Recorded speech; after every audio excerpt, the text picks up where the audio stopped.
Aku terlalu miskin untuk tinggal di Papua, khususnya Raja Ampat. Sebagai provinsi termiskin di Indonesia. Meskipun kami cuma makan jagung titis, sagu, dan papeda, tapi pernahkah kalian melihat kami minta-minta di jalan? Kenapa saya harus bangun Papua? Kenapa saya harus bangun NTT? Kenapa saya harus bangun Maluku? Hah? Air putih Berapa harganya? 4.000. Walaupun semuanya serba mahal, mereka biasa aja. Gak ada kata mengemis bagi mereka, gak ada.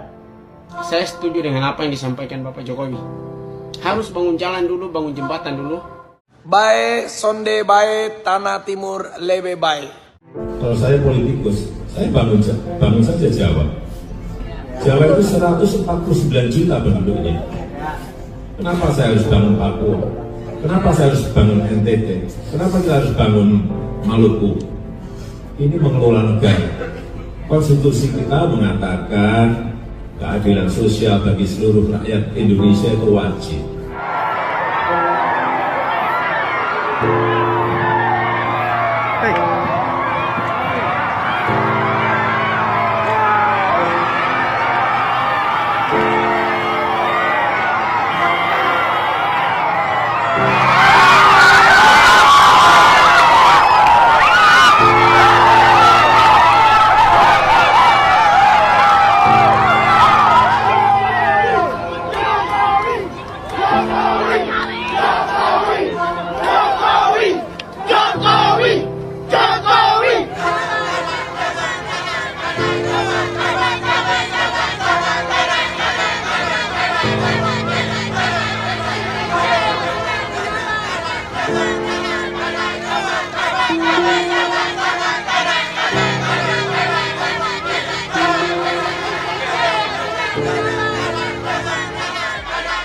Joko Widodo merupakan sosok presiden yang dikagumi oleh masyarakat NTT, Maluku, dan Papua.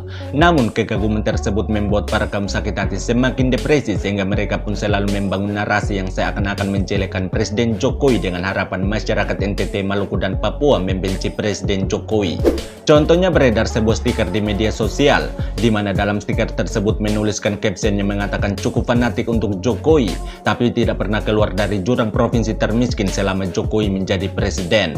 Pada stiker tersebut juga menyertakan sebuah data yang diambil pada tahun 2021 yang mengatakan tingkat kemiskinan di Papua 27,38%, Papua Barat 21,82%, NTT 20,44%, dan Maluku 16,3%. Beta nih heran dengan kalian yang suka menyerang Pak Jokowi menggunakan narasi NTT, Maluku, dan Papua adalah provinsi termiskin. Kenapa beta bilang begitu? Ya karena setahu beta NTT, Maluku, dan Papua itu sudah masuk dalam daftar provinsi termiskin sejak dulu kala. Lalu kenapa kalian baru keluar-keluar di zamannya Pak Jokowi? Emangnya presiden-presiden sebelumnya sudah berhasil keluarkan NTT, Maluku, dan Papua dari jurang kemiskinan, makanya yang kalian serang cuma Pak Jokowi? Atau kalian sengaja mau merendahkan daerah kami dengan modus membawa namanya Pak Jokowi? Supaya kalian tahu, dengan Pak Jokowi membangun NTT, Maluku, dan Papua itu dapat menurunkan tingkat kemiskinan di daerah kami. Contohnya NTT, pada semester pertama bulan Maret tahun 2021, tingkat kemiskinan di NTT sebesar 20,99%. Sedangkan pada semester 2 bulan September tahun 2021 turun menjadi 20,44%. Jadi tingkat kemiskinan di NTT pada tahun 2021 turun sebanyak 0,55%. Artinya pada tahun 2021 kurang lebih terdapat 23.000 orang di NTT bebas dari kemiskinan. Lalu kalian maunya apa sehingga menyerang Pak Jokowi dengan tingkat kemiskinan yang menurun? Lihat pada semester 2 bulan September tahun 2022, tingkat kemiskinan di NTT turun lagi menjadi 20,23%. Lalu kalian maunya apa sehingga protes sesuatu yang baik? Atau kalian mau agar tingkat kemiskinan di daerah kami semakin meningkat supaya kalian bisa bebas dan terus-menerus merendahkan daerah kami? Kami akui bahwa daerah kami miskin, tapi pernah kalian melihat kami mengemis di jalan? Meskipun kami cuma makan jagung titis, sagu, dan papeda, tapi pernahkah kalian melihat kami minta-minta di jalan? Kami tinggal di daerah kaya, meskipun di data miskin kami terima. Tapi itu bukan bahan lelucon untuk kalian merendahkan kami. Itu sama saja dengan mulut kalian merendahkan otak kalian yang berpikir sempit pada dari tubuh yang sama. Jadi beta pemuda dari Provinsi Nusa Tenggara Timur, beta minta dengan hormat pada kalian semua agar stop merendahkan daerah lain karena kita sama-sama Indonesia.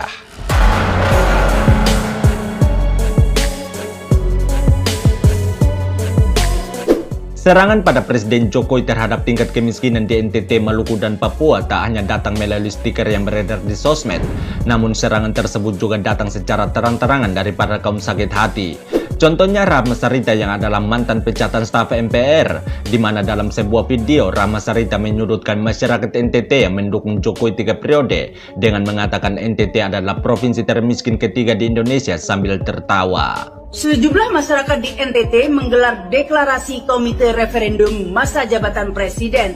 Mereka menginginkan Presiden Jokowi menjabat 3 periode. Ini karena Presiden Jokowi dianggap sanggup menjawab berbagai persoalan masyarakat Indonesia. Sebagian besar masyarakat Indonesia, terutama kalangan menengah ke bawah.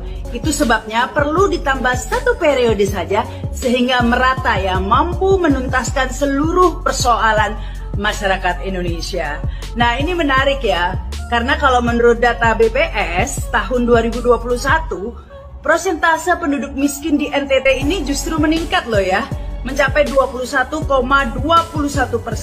Ini menyebabkan NTT menjadi peringkat ketiga sebagai provinsi termiskin di Indonesia.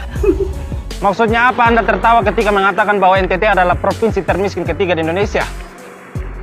Topik pembahasan Anda itu terkait dengan deklarasi Jokowi 3 periode. Lalu kenapa Anda bawa-bawa NTT adalah provinsi termiskin? Atau Anda mau mengatakan bahwa tingkat kemiskinan di NTT ada kaitannya dengan masa jabatan presiden, makanya Anda membahas begitu? Kalau pemahaman Anda seperti itu, yang jadi pertanyaan, apakah seluruh masyarakat di NTT menuntut atau mendeklarasikan Jokowi 3 periode sehingga Anda singgung NTT adalah provinsi termiskin? Kenapa tidak sekalian Anda singgung kelompok-kelompok di ibu kota yang menuntut agar Presiden Jokowi mundur dengan mengatakan bahwa provinsi dengan pengemis terbanyak menuntut agar Presiden Jokowi mundur? Dan ketika ada sebagian masyarakat NTT menuntut atau mendeklarasi Jokowi 3 periode, kok Anda malah kejang-kejang sehingga mengatakan bahwa NTT adalah provinsi termiskin? Dan menurut beta, apa yang Anda sampaikan itu ngawur. Kenapa beta bilang begitu? Ya karena kalau Anda mau mengkritik NTT adalah provinsi termiskin, ya kritik pada pemerintah, bukan limpahkan pada rakyat. Yang deklarasi Jokowi 3 periode itu adalah rakyat. Jangan Anda malah salahkan NTT adalah provinsi termiskin pada rakyat. Supaya Anda tahu, suatu fenomena atau suatu kejadian akan menjadi rusak ketika dibahas pada topik yang bukan topiknya. Suatu fenomena atau kejadian akan menjadi rendah ketika dibahas pada materi yang bukan materinya. Dan itu terjadi. Anda bisa lihat di sosmed hari-hari ini. Suatu daerah yang dianggap miskin tidak lagi menimbulkan rasa kasihan, tidak lagi menimbulkan rasa peduli pada anak-anak bangsa. Yang ada malah menjadi bahan ejekan, menjadi bahan olokan. Kenapa bisa begitu? Karena dibahas oleh orang-orang seperti Anda yang tidak menempatkan pembahasannya pada topik yang tepat. Karena dibahas oleh orang-orang seperti Anda yang bukan menjadikan masalah tersebut untuk sebagai edukasi, tapi malah menjadikan sebagai senjata untuk menyerang pihak yang berlawanan, padahal salah arah. Dan akhir-akhirnya apa yang terjadi? Yang terjadi malah pemahaman seperti itu tertanam dalam pikiran anak-anak bangsa, sehingga terjadilah hujat menghujat soal daerah miskin. Dan salah satu pelakunya adalah Anda. Karena di akhir video, Anda mengatakan bahwa NTT adalah provinsi termiskin ketiga di Indonesia, terus Anda ketawa. Sebagai provinsi termiskin di Indonesia. Meskipun NTT, Maluku, dan Papua merupakan provinsi termiskin di Indonesia, namun warga di provinsi tersebut adalah warga yang menjunjung tinggi harga diri. Sehingga dalam kesusahan apapun, warga NTT, Maluku, dan Papua tak akan pernah mengemis di jalan. Contohnya warga pegunungan Papua, ketika kehabisan uang dan tak punya beras, maka mereka akan berusaha melakukan barter menggunakan hasil kebun mereka tanpa meminta-minta secara gratis. Apa itu, Dek? Sayur? Iya. Minum. Hah? Nasi. Beras. Tukar beras? Iya. Ya apa ini sayang, sayur? Mau tukar apa? Mie? Oh iya sudah. Ih banyak sekali. Oh nanti om ambil kop sayur satu saja om kasih kau mie Kau juga apa sini? Kenapa kau malu-malu sama om sini? Om lihat itu apa? Oh rica? Untuk tukar apa? Mie? Mau tukar mie? Oh ya sudah. Kamu dua sabar di situ om ambil dulu Mantap. Sayang ini ada om pumi Ini lemonilo. Om bagi dua Kamu dua 10-10 Sip. Oke baik. Kita bagi dua dulu. Setengah-setengah toh. Oke. Pas. Kau pegang satu ini. Bilang apa? Makasih. Mantap. Pegang satu. Makasih sama-sama. Om ambil sayur satu saja Sisa kau bawa pulang Sisa bawa pulang minum makan dan sayur toh. Kau juga om ambil rica Oke baik. Berbeda dengan para kaum sakit hati yang selalu merendahkan dan menghina NTT, Maluku, dan Papua sebagai provinsi termiskin, justru terdapat beberapa warga dari Pulau Jawa yang sempat berkunjung ke wilayah timur mendadak miskin ketika mengetahui harga barang di NTT, Maluku, dan Papua. Contohnya sebuah akun bernama Orang Sunda, di mana dirinya mengungkapkan bahwa singkat cerita, syoknya orang Bandung tinggal di NTT. Biasanya di Bandung serba murah, tapi di sini harganya 2 kali lipat. Akun tersebut juga mengungkapkan bahwa harga wortel di sini 5 biji 20.000, telur ayam 1 kerat 60.000, harga ayam 1 ekor 80 hingga 90.000 dan tak bisa beli per kilo. Aku mau cerita, mau bilang kenapa aku terlalu miskin untuk tinggal di Papua, khususnya Raja Ampat. Nih, lihat ya. Sorry bersera karena belum aku pindahin ke situ. Dan Tara. Mau nangis tahu gak sih? Aku tuh mau nangis itu beli ginian doang habis 200.000 anjir. Nih, satu 20.000 biasanya cuman 10.000, cuman laki-laki butuh tisu. Satu lempeng 10.000 ya, ini masih ya normal lah ya. Nih, karena di sini panas, ya aku beli ini. Dan karena aku nggak bawa parfum, aku beli ini. Tada, it's gelas. Dan harganya 200.000. 200.000.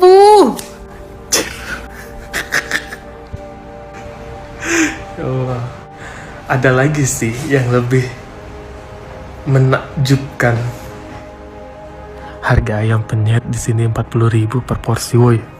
Aku juga baru 1 minggu tinggal di Papua Barat, Sorong, dekat Bandara Dewa. Udah mau tergada kolor kulek. Semua serba mahal. Apa-apa mahal. Terkejut aku melihat harga-harganya lah. Terkejut kali aku, Pak. Harga rokok aja, sembako ini mahal-mahal kali. Gak macam kayak di Medan. Tapi aku bangga loh sama warga Papua sini. Walaupun semuanya serba mahal, mereka biasa aja. Gak ada kata mengemis bagi mereka, gak ada. Gak macam kayak kita. Gak macam kayak di Medan. Mahal dikit udah langsung. Itu berapa, Ona? Itu apa? Es apa? Air putih. Hah? Air putih. Berapa harganya? 5.000. 5.000? Ada esnya? Tidak ada. Air biasa? Iya. Kau beli di mana? Di kampung. Baru kenapa kau tidak beli yang warna? Karena habis. Habis, jadinya kau beli yang air putih saja? Pele, itu berapa tadi? 5.000. Tolong kamu pergi beli santan kara. Santan kara? Ya. Yuk. Beli santan kara. Santan kara. Bisa? Bisa. Ingat gak tidak apa? Beli apa? Santan Kara. Ya, kuat. Santan Kara. Ingat ya, nanti sampai sana jangan lupa ya. Beli apa? Santan Kara. Ya. Ini namanya apa? Santan karet. Satu ini berapa santan karet? 10. 10.000. Iya. Yang kecil ini 10 toh? Iya. Yang besar tidak ada? Iya. Ini saja? Iya. Oke, terima kasih ya. Itu permen kaki ya? Itu harga berapa kau beli? Dapat? 3 pieces. Itu air putih berapa? 5.000. Baru itu harga 5.000 juga. Baru itu namanya apa? Mana? Itu harga berapa? Jadi total belanja kalian hari ini berapa? Kalian berdua? Hah? 20.000? Oke. Menanggapi harga barang yang sangat tinggi di wilayah timur Indonesia, seorang warga Papua mengungkapkan bahwa faktor tingginya harga barang di wilayah Papua disebabkan karena transportasi. Sehingga apa yang dilakukan oleh Presiden Jokowi dalam membangun infrastruktur berupa jalan dan jembatan adalah langkah yang tepat untuk menekan tingginya harga barang dan memperlancar roda perekonomian. Harga barang di Papua, di setiap daerah yang ada di Papua itu berbeda-beda karena hanya satu faktor. Faktor yang menyebabkan hal itu adalah transportasi. Maka dari itu, Bapak Jokowi selalu menekankan bahwa kita harus bangun infrastruktur di Papua, terutama jalan dan jembatan, supaya mempermudah akses masuknya perekonomian. Jadi kalau kita yang tinggal di daerah pesisir, otomatis ada pelabuhan. Jadi kiriman barang dari luar masuk itu menggunakan kapal laut. Makanya barangnya murah.